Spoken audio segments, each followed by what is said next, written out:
sa mga hindi nakakaalam, kami ni Frenchie ay matagal nang magkaibigan, magkakilala. As a matter of fact, at one point in her career, I became her manager. Alalahanin nga natin yun, French. Ay, Tito Boy! Ang sarap balikan. Napakarami ko pong natutunan sarap, sa no? inyo, Tito Boy, na hanggang ngayon po, dala-dala ko po yan. Katulad. Katulad, Tito Boy, na huwag kang maging maarte sa trabaho. At maging humble ka kahit saan ka makarating. Tama. Pero dati, pag kumakanta ka, ang lalim ng hugot mo. Balikan nga natin yon. 20 years ago, when every time you would sing, anong kwento mo nun? Kasi, Tito Boy, dati, lagi kaming nare-reject sa mga auditions. Kasi nga, malaki ko. Ang gusto nila, mapapanood nila sexy and ano. So, Tito Boy, kapag every time na kumakanta po ako, binibigay ko po lahat ng kaya ko na, oo, ito ako malaking babae ko, pero malaki din ang boses ko at ang talent ko. In your face, nasabihan ka na hindi ka pwede kasi malaki ka. Opo, Tito Boy. Talaga? Yes, Tito Boy. Yung mga kasama, mga ka-bandmates ko po, yun yung laging sinasabi kasi mataba yung singer niyo eh. So, hindi nila ako give up, Tito Boy. Nagdagdag kami ng singer na sexy. Yun po. Oo. Pero sana mabago yun, ano? Yes. Mabago yung pananaw na kinakailangan, di ba? Kailangan, Kasi opo. pwede ka naman maging sexy ng ngayong sexy ka. Yes. Di ba, pangarap natin yun na sana mabago yung mga pamantayan. Opo, Tito Boy. Nung kasi, Tito Boy, medyo hindi pa, parang nagulat sila na, wow, may isang malaking singer pala na ganito. Ang ano. Pero Okay. ngayon, Tito Boy, tanggap na curvy is the new sexy. Correct. Do not allow anyone to define your beauty. Paano ka naman napunta sa pag-arte sa telebisyon, pelikula at teatro? Tito Boy, kayo po ang sa akin, Tito Boy. Kayo po ang unang nagsabi sa akin na go outside your comfort zone. Nandito ka na, i-maximize mo yan. Yun, Tito Boy. Kayo po ang sa akin, nag-push sa akin na i-try mo umacting. Pinasok niyo po ako sa teatro. Oo. Importante kasi yun, Frenchie. Magpahanggang sa ngayon, katulad halimbawa tayo, nag-uusap, minsan hindi natin alam kung saan tayo dadalhin. Doon yung pinanggagalingan ko bilang manager, na subukan mo yung mga bagay na hindi ka pamilyar. Subukan minsan yung mga bagay na nininervyos ka, mga bagay na kinatatakutan mo, kasi naroon ang mahika. Totoo po. Meron, no? Yes, Tito Boy. May Yes. mga pagkakataon, halimbawa when you start a song, minsan hindi mo alam kung saan dadating, pero pag kinanta mo, Minsan parang, hindi ko to kaya. Pero pag nandun ko na, ay, kaya ko pala. di ba? Yes, Tito Boy. Thank you, Tito Boy. You're welcome, Salamat, Tito French. Boy. Kasi po kung hindi ko sinubukan umacting, hindi po ako matututo na lumabas sa comfort zone ko na alamin ko sa sarili ko na, uy, kaya ko din palang umarte. Anong mga material? Balikan nga natin, specific. Telebisyon, halimbawa, pelikula, sa teatro, mga kwento lang. Ano yung mga naalala mo? Sa pag-acting, Tito Boy? Sa pag-acting. Nung unang ko pong acting job sa Okat Tukat, mukha po talaga akong tanga, Tito Boy. Anong nangyari? Kasi wala po akong workshop, wala lahat. So, mukha po akong tanga kasi kinakanta ko yung linya ko, parang, saan ka pupunta? O, nasa na tayo? Ay, kumain ka na. Naka-place yung boses. Oo, Tito Boy, parang gano'n. Sinisingsong ko yung mga linya ko. Sa television yan. Sa pelikula, anong naalala mo? Sa pelikula, Tito Boy, na ang hirap pala ng pelikula. Hirap. Opo, kasi Mahirap. ulit-ulit po. At ang importante, Tito Boy, yung continuity. Kung paano mo ginawa to, kailangan uulitin mo ulit. Kailangan, At saka hindi sumisigaw. Opo. Kasi nag-guest din ako sa mga pelikula. Ilan lang yung mga nag-i-interview. Di ba sanay tayo? Halimbawa, Opo. sanay ako sa, welcome back. Ay, huwag ho kayong sisigaw. nakalapel po kayo, Tito Boy. Tapos, dahil nga po, Tito Boy, di ba, nasanay po ako sa teatro, ang lalaki po ng galaw ko. Right, oo. Ay, Frenchie, medyo minimize po yung galaw mo, ha? Wala tayo sa theater. Ang camera natin ng TV. Pero nakakatuwa dahil napagdaanan mo ang pelikula, ang teatro, ang telebisyon. Yes, ito ba yan pong You are so blessed. pinagpapasalamat ko. That's true. Thank you, Tito Boy. You are welcome, pero I didn't do it. You did it brilliantly. Ang bilis ng panahon. Ang bilis, Tito Boy. Di ba? Ang bilis-bilis ng panahon.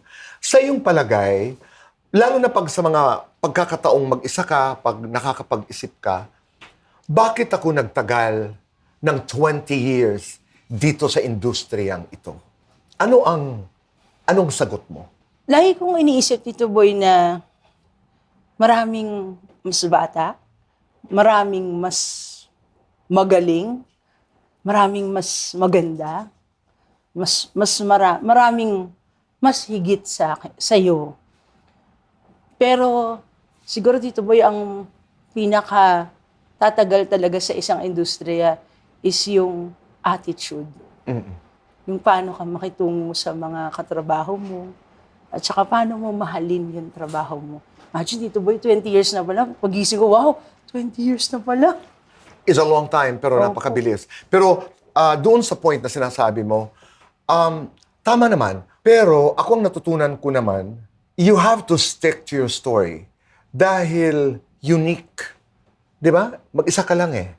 Kaya parati kong sinasabi, do not borrow the story of another one. When you sing your songs, you tell your story. Kasi your story is valid. Your story is worthy. Di ba? Mas bata, mas matanda, pero nag-iisa ang Frenchie.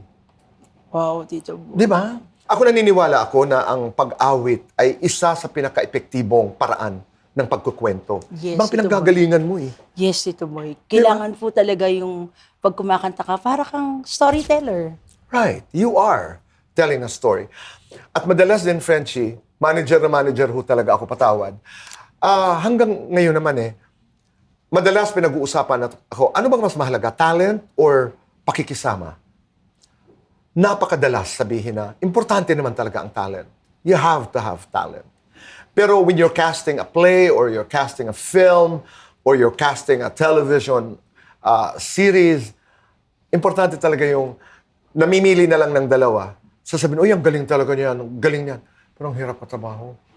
As opposed to someone na tanggapin na natin, hindi masyado kagalingan, pero okay naman. Pero napakagaan namang katrabaho yan. Matuturuan yan. Because he's open to learning. Kaya tama yung sinabi mo na nagtagal siguro tayo ng ganito katagal dahil marunong kang makisama. Yes, Tito Boy. At hindi ka pa rin nagbabago, ganun pa rin. Ikaw rin, Tito Boy, parang hindi ka nga tumatanda. Importante talaga ang marunong kang makisama. Pero, dapat alam mo rin yung boundaries mo kasi itong ating negosyong ito ay tanggapin man natin o hindi, but this is cutthroat. This is very competitive. Kailangan laging may bago. Kailangan may iba. Kailangan may ginagawa ka na hindi ginagawa ng iba. Conscious ka doon na parang pag kinanta ko ang kantang ito, this is the way I'm gonna do it. Basta kinakanta ko lang po, Tito Boy. Lumalabas na lang? Opo. That's talent. Nasa puso ko. Yun po, Tito Boy. Ano ba ang winning song mo? Raindrops Will Fall. Napakalaki po ng utang na loob ko sa awitin na yan. Oo. What is the first line of the song? There's a time for every star to shine, and a place for every dream to see the light. Di ba? That answers the question. Yes, Tito Boy. There's a time For every star to shine. for every star to shine. Ganda. Oh, yung ating pinag-uusapan yun na yun. Captured in one powerful line. At isang blessing mo pa ay sa kwento ng iyong buhay, you have a loving husband. Yes. How Tito many Boy. kids do you have now? 3! You have 3 kids, di Yes, ba? Tito Boy. Loving kids. Ano ang papel nila sa buhay mo ngayon? Tito Boy, sila po yung nagpapalakas ng loob ko. Oh. At ngayon, Tito Boy, na may anak na ako, mas naiintindihan ko po yung nanay ko. Oh. Kaya nung mga una, kaya ko lahat, Tito Boy, kasi nandiyan pa si Mommy. Pero nung nito, medyo ako na po yung nanay. So, Totoo pala yung sinasabi nila, no? yes, Tito Na Boy. mas nauunawaan mo ang iyong ina pag nagiging nanay ka na rin. Opo. Ano yung, to be more specific, Can you give me an example of something that you used to not understand about your mother na nung naging ina ka, naintindihan mo ng klaro? Yung lagi niya akong pinapagalitan, Tito Boy. Halimbawa, pag-aalis ka kasama yung barkada mo, or hindi ka papayagan na matulog sa ibang bahay, na hindi ka papayagang gumimik sa ganyan.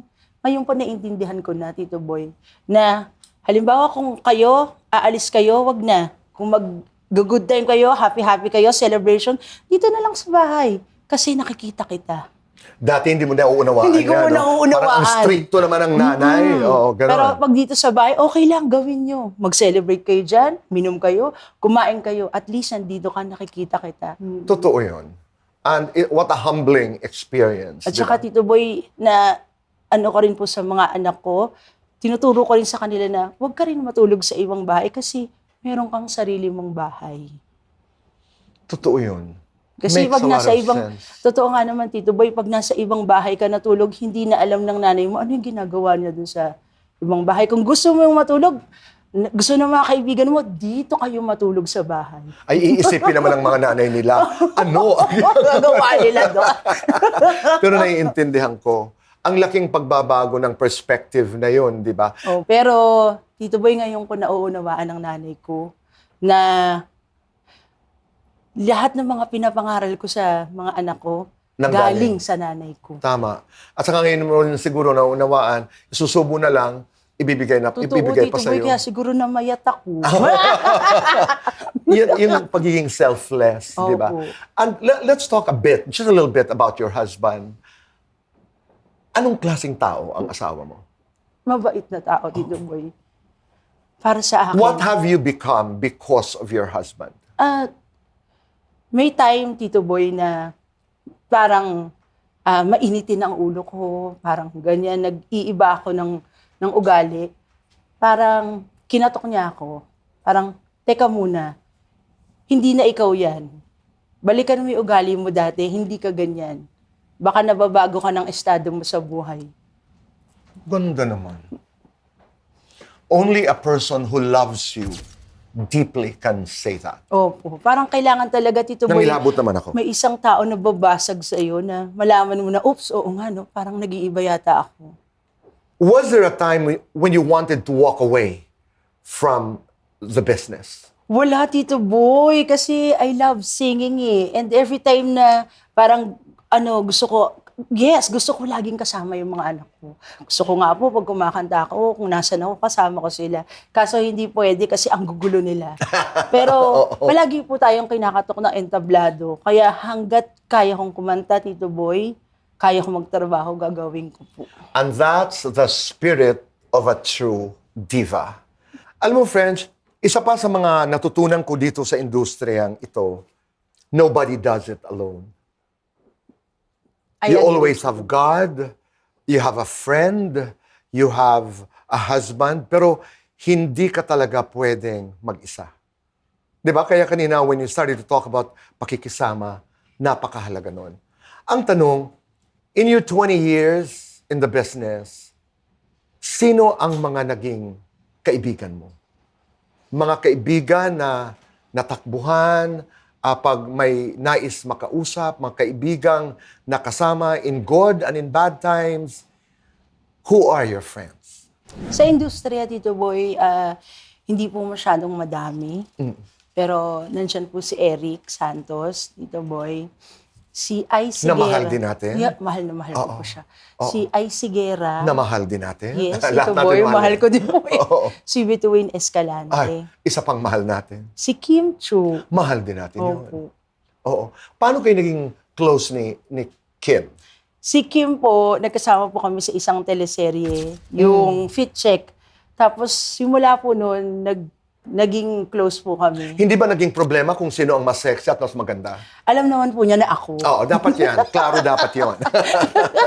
Tapos ito, boy, every time na may project po siya, sinasama niya po ako lagi. Napakabuti ng puso, no? Sobra po. Oo. Si Eric, saan kayo nag-click? Si Eric, Tito Boy, nung nasa backroom po ako at malagi kaming magkasama, guest niya po ako sa concert niya, minsan naman po guest po siya sa akin. Tapos yung mga bonding moments po namin sa ASAP, tapos lahat ng mga pinagdaanan namin sa buhay, Tito Boy, nasi-share namin Right. ng walang dalawang salita, no judgment. Right. Diretsuhan lang. At maliban sa pagiging mabuting tao, alam naman to na Eric, napakaganda ng tenga. Pareho kayo. Di ba? When he sings, iba. Puso din ta siya, Tito Oo, Boy. di ba? Puso din. Kasi Oo. alam mo po yung pag umaawit ng technical yung alam po yung kung saan i-place yung boses or saan nila dadalhin yung notes, yung mga riffs and runs. Pero pag usapang puso, mas malalim po yun. Tama. May isang nagsabi nga na manunulat, kung pipili daw siya between a singer who sings, yun nga, yung with technique, and a singer who sings from here, dito. Kaya doon sa aking munting palabas sa Fast Talk with Boy Abunda, every time I have a singer for a guest, pinakikitaan ko sila ng paano ako kumanta. Talaga, Tito Boy. Sige nga, Tito Boy. Bahay, kubo, Naiyak ako, Tito Boy. kahit munti. Oh, may runs! Di, biro lang yan. Pero tama. I mean, nothing can replace singing from the heart. Sino pa? So, Eric, bituin. Si Bitu. Bituin po, lahat din ng simula po nung nag-start ako ng sumali sa Star in a Million, nandyan na po siya. Oo. Kasama ko na po siya hanggang ngayon po.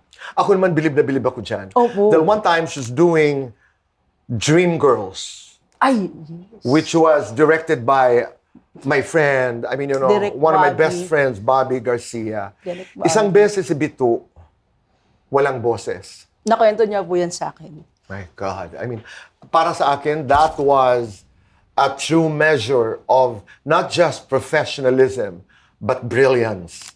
Alam mo yun niya, na importante naman pala talaga ang boses, importante ang kanta.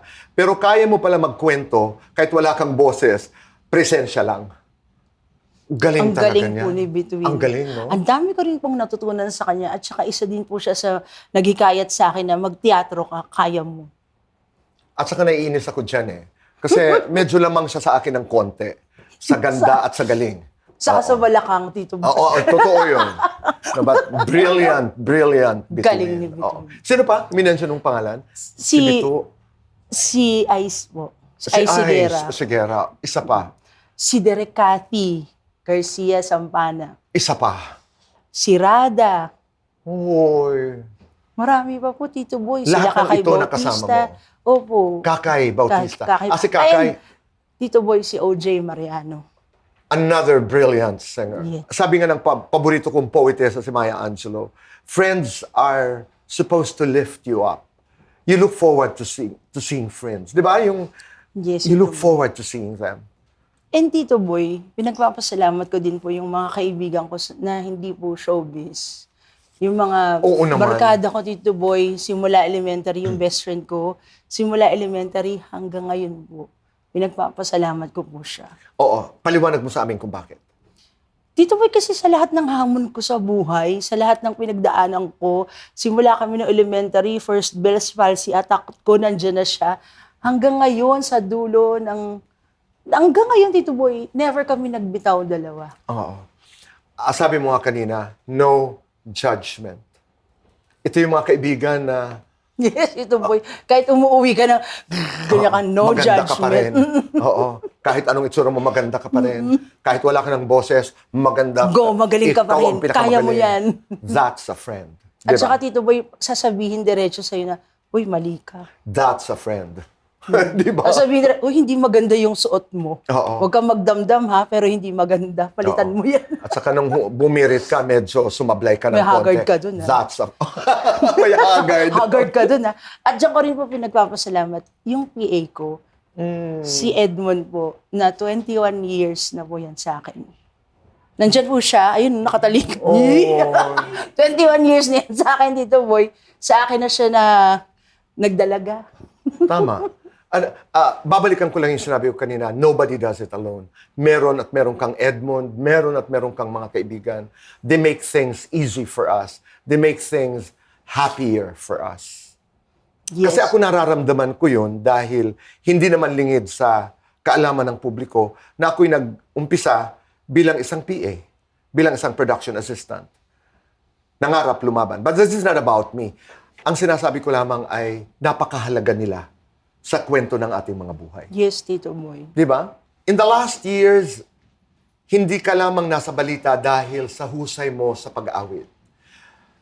Napag-usapan din ng husto at naging present sa consciousness ng maraming tao ang Bell's palsy. Dahil sa iyong kwento. Ngayong gabi, kahit maikli lamang, dahil gusto namin mas maunawaan ang iyong pinagdaanan at mas gusto namin mas maunawaan ang Bell's palsy, kwentuhan mo kami. Paano nangyari? How did it begin? What is it? What is the experience like? We are listening. Nag-start akong magkaroon ng Bell's palsy, Tito Boy, when I was 9 years old, grade 5. So sabi lang sa akin ng kaklase ko, classmate, ba't kanya ka magsalita? Pangiwi-ngiwi ka. So ko, bakit? Tapos, Hindi mo nararamdaman? hindi po. Okay. Tapos, tiningnan po ako ng teacher ko. Tapos, sumunta po kami ng clinic. Tapos, pinauwi na po ako. Tapos, second attack po, natulog ako. Hindi, but did you know na at 9 years, you were grade? Grade 5 po. Oo. Did you know na sinabi sa'yo na Bell's palsy yan? Nung nagpunta po kami ng mami ko, Tito Boy, sa ENT, sabi niya, Bell's palsy. Kasi mahilig, sabi niya, anong bang ginawa mo? Or anong nangyari? Bakit ka nagkaroon? So sabi ko, mahilig po akong maglinis ng tenga. Nung bata ako, mahilig po everyday, bago matulog, ganyan, after maligo, yan. Baka meron kang kawit na nerve. Na malapit sa cranial nerve. So, posible yun. Opo, that time, Tito Boy. So sabi niya, nung time na yun, 10,000, very rare yung Bell's palsy. Sa 10,000 na tao, isa lang ang magkakaroon. Pero ang bilis ng recovery nun, Tito Boy, parang 2 weeks lang, magaling na ako. After ng medications, okay na po. Alright. Yung second attack naman, Tito Boy, natulog ako. Anong edad ka na nun? Po, Second. 2006 yan, Tito Boy. So, after how many years? 1989. Matagal. Opo, 1989 yung first, and then 2006. 2006. Opo, parang 12 years? No, 13 years? 1989. Oo, halos 15 years. Opo. Okay, so what happened? Natulog lang ako, Tito Boy. Pagising ko ng morning, dahil may guesting po ako nun sa Wawawi, hindi na po, naramdaman ko parang iba na. Manhid na yung dila ko, yung kalahati ng dila ko. So, parang, stroke ba to? Kasi hindi nga po gumagalaw yung face ko. So, yun po, pa-check up ulit sa doctor and then Bell's palsy again. Okay. 2006. So, gaano katagal yung atake na yun? Yung recovery po nun, Tito Boy, after a month, gumalaw na siya ng maliit na maliit. After 1 month? Opo. Okay.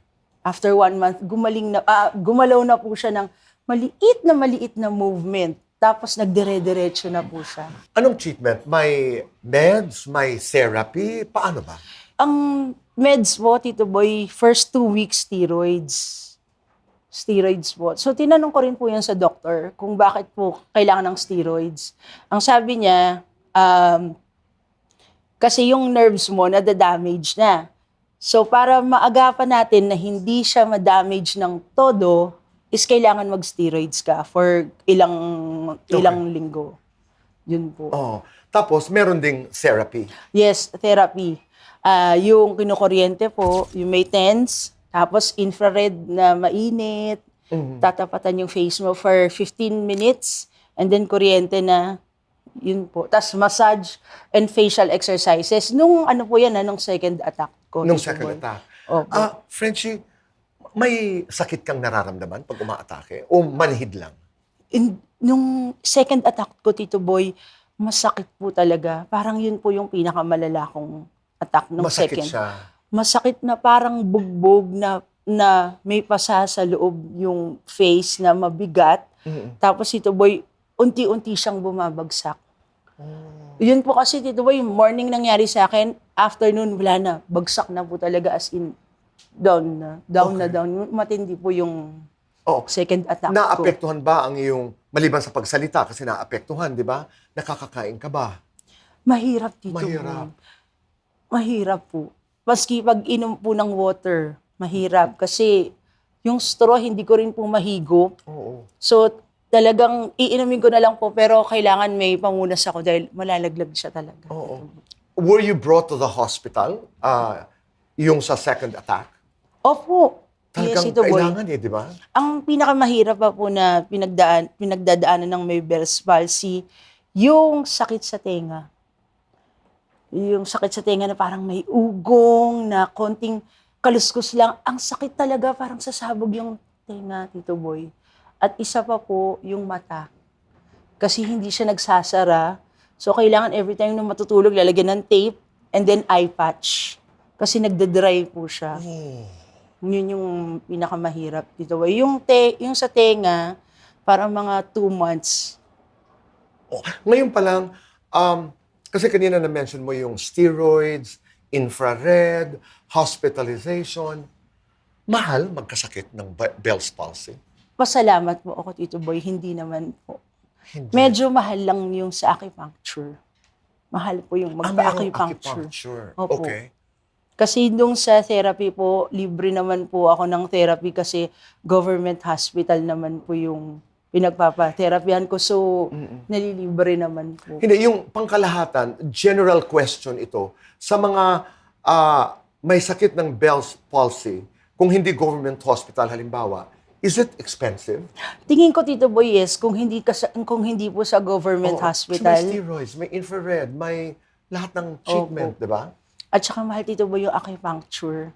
Right. Yung meds naman po, hindi ganun kamahal. Kasi after ng steroids, vitamins naman po yung iniinom. Vitamin B complex, mga ganyan. Frenchie, natakot ka na dahil sa Bell's palsy, hindi ka na makakakanta? Opo, Tito Boy. Natakot po ako. Kaya sinusubukan ko pa rin po, pinipilit ko pa rin, ini-exercise ko pa rin po na kahit nung sakit yung tenga ko, or ngiwi-ngiwi ako, Tito Boy, ginagawa ko talaga. Kasi gusto ko pong ma-practice din yung pagsasalita ko, yung pag-awit ko. Oo. Natakot po ako, pero nilabanan ko, Tito Boy. That's the word. In-embrace ko po na meron akong sakit na ganito. Tinanggap ko po sa sarili ko na may sakit akong ganito at lalabanan ko. And that's the only way to win. Oo. Yung pangatlong attack. Ay, Tito Boy, yun po yung pinakamahirap for me. Kasi, Tito Boy, yung una at saka pangalawa, nandyan pa po yung nanay ko. Ito pong pangatlo, ako na po yung nanay. So, una syempre papasok yung paano yung mga anak ko. Pag nandyan kasi ang nanay, kahit na anong bigat ng problema mo, nay, Oo. sasandal ka lang kay nanay. No. Parang magaan na ulit yung pakiramdam mo, yung Right. loob mo. Oo. Pero ngayon, Tito Boy, ako na yung sinasandalan ng mga anak ko. Kaya kailangan, ako yung maging matatag kahit na meron akong pinagdadaanan. Paano nangyari yung pangatlo? Paano mo nalaman? Kumakain po kami ng husband ko, ng lunch. Bahay. Tapos, pag inom ko ng tubig, ayan na, tumulo na siya. Tapos unti-unti na pong nagmamanhid yung kabilang, yung isang side ng dila ko. Tapos yun na, sabi ko, Mon, may Bell's palsy na naman ako. Sabi ni Edmond, hindi, wala yan, baka na ano ka lang, na mali ka lang ng ano mo. Tingnan mo mabuti. So, tapos ko, hindi, Mon, meron talaga. Ayun na po. Doon na naman. Gaano katagal yun nag-last? Etong huli ko, Tito Boy, itong 3 months na Ito ang bago. pinakamatagal. Opo. Ito yung pinakamatagal. Sabi rin ng doktor na kada umuulit yan, patagal ang recovery kasi damage na yung nerves mo eh. So, kaya Tito Boy, itong huli ko, pinukpok talaga ng treatments. Lahat, Tito Boy, sinubukan ko. Oo. At laban pa rin. Laban talaga, Tito Boy.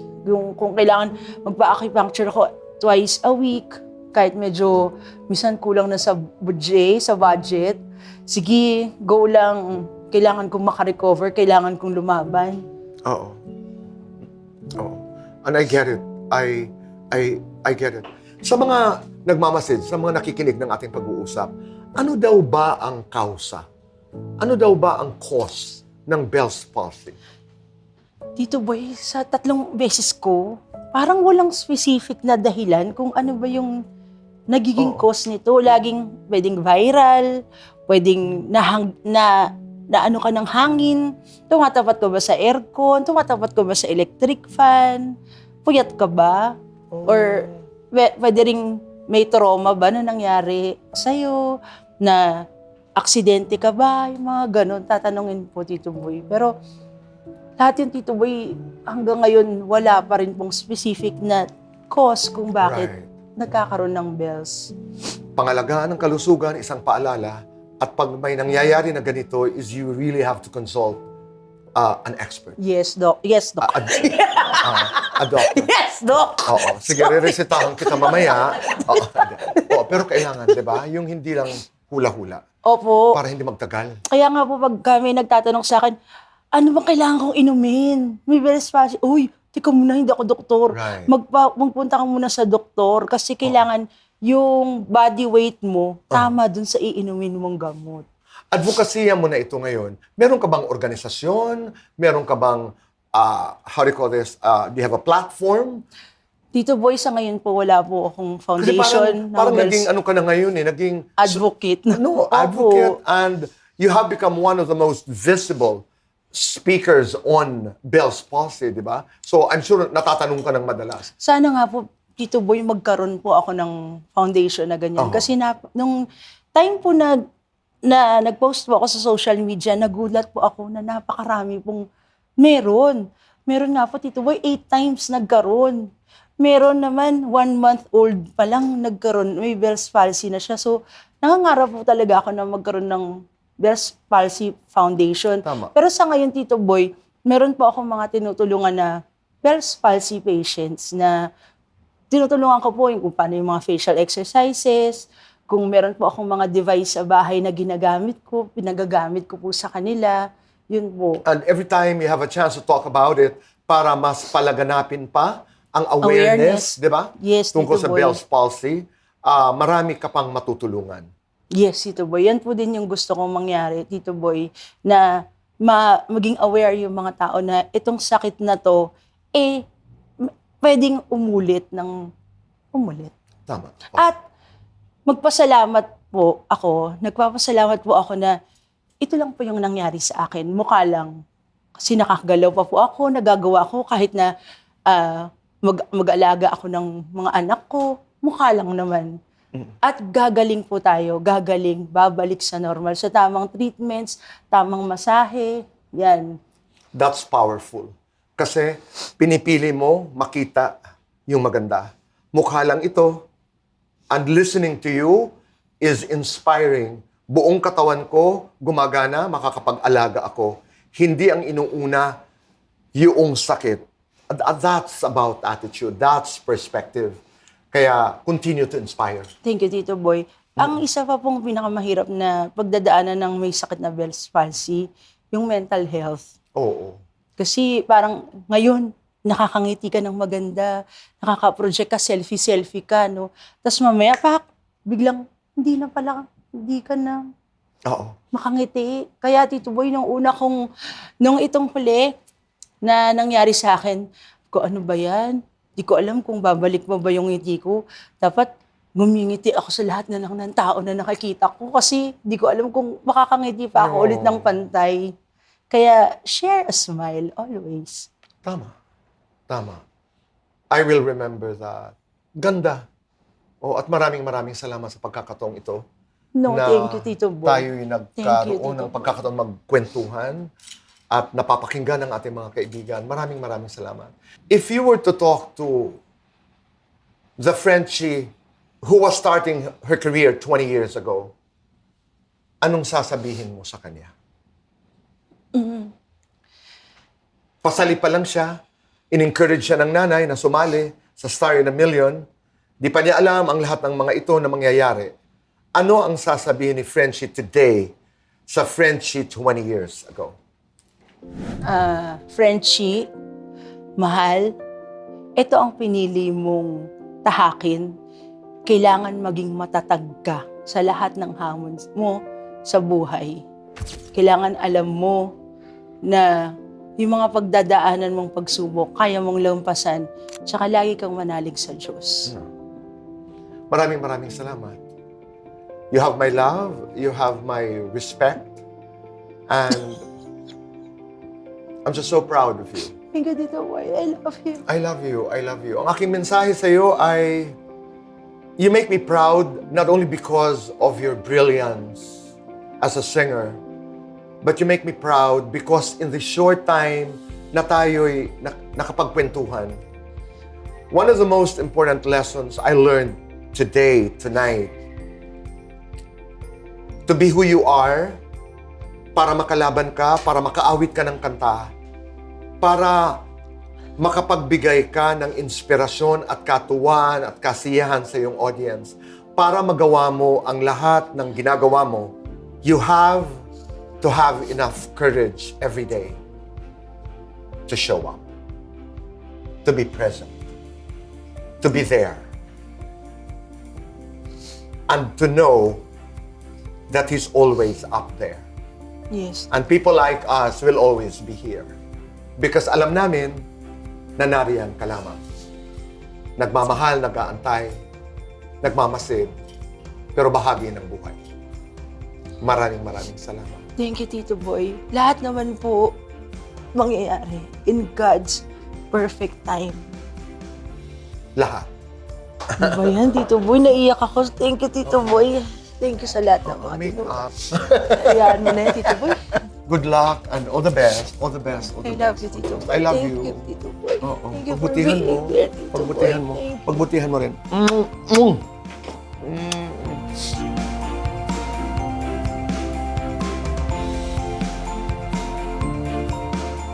Hi, people of the Philippines and people of the world. Hit the button below and you will be subscribing to the Boy Abunda Talk channel on YouTube. Let's keep talking. Kaibigan, tuloy ang usap.